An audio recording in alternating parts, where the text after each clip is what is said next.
Darrell Jackson, starting nose tackle for Miami.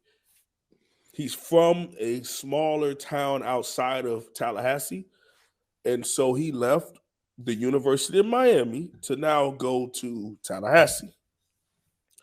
Hated rivals. Schools don't like each other's. Team doesn't like each other. But he's doing it for a personal reason that has to do with his mother and her level of illness. Now, she also came out and made a statement about the fact that she was so appreciative of the Miami staff not holding it against him, not mistreating him, not down-talking him, letting him know that family is first. And that is very important that you go and handle that. We'll see you when we see you. God bless. Let us know if you need anything that we can do for you. Now, whether you want to say Darrell Jackson is replaceable, he's not good, blah, blah, blah. It's understanding that these are people. These aren't, robots on a video game system. These are human beings, and life happens to them. So there's situations like that where even someone like myself could go, hey, I respect that. I understand that. I hope things work out for him. Is he the biggest loss thus far?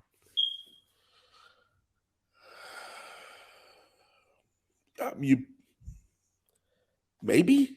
But off of 5-17, Mark, who isn't replaceable? Not in a disrespectful way, but I'm just saying. Yeah. Because, you had starting safety Avante Williams, who also hit the portal. Yeah. Penciled in to go to Colorado. Yeah. But then the majority of our transfers have been backup guys or rotational guys. So Avante Williams, is this official to Colorado? Oh, yeah, he's gone. He's been gone for a week now. Well, he's not signed to Colorado, but that was his first offer right out. Him hitting the portal and things was Colorado.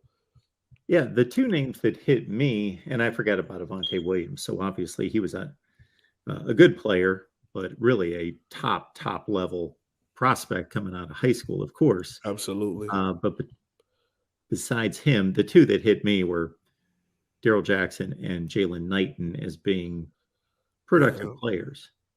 Absolutely.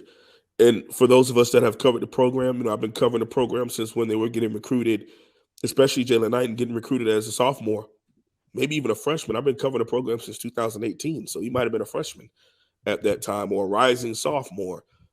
And he grew up a Tallahassee fan. He's from Central Florida. We thought he was going to end up going there. And then he ends up picking Miami. And he might end up still going to Tallahassee. Who knows?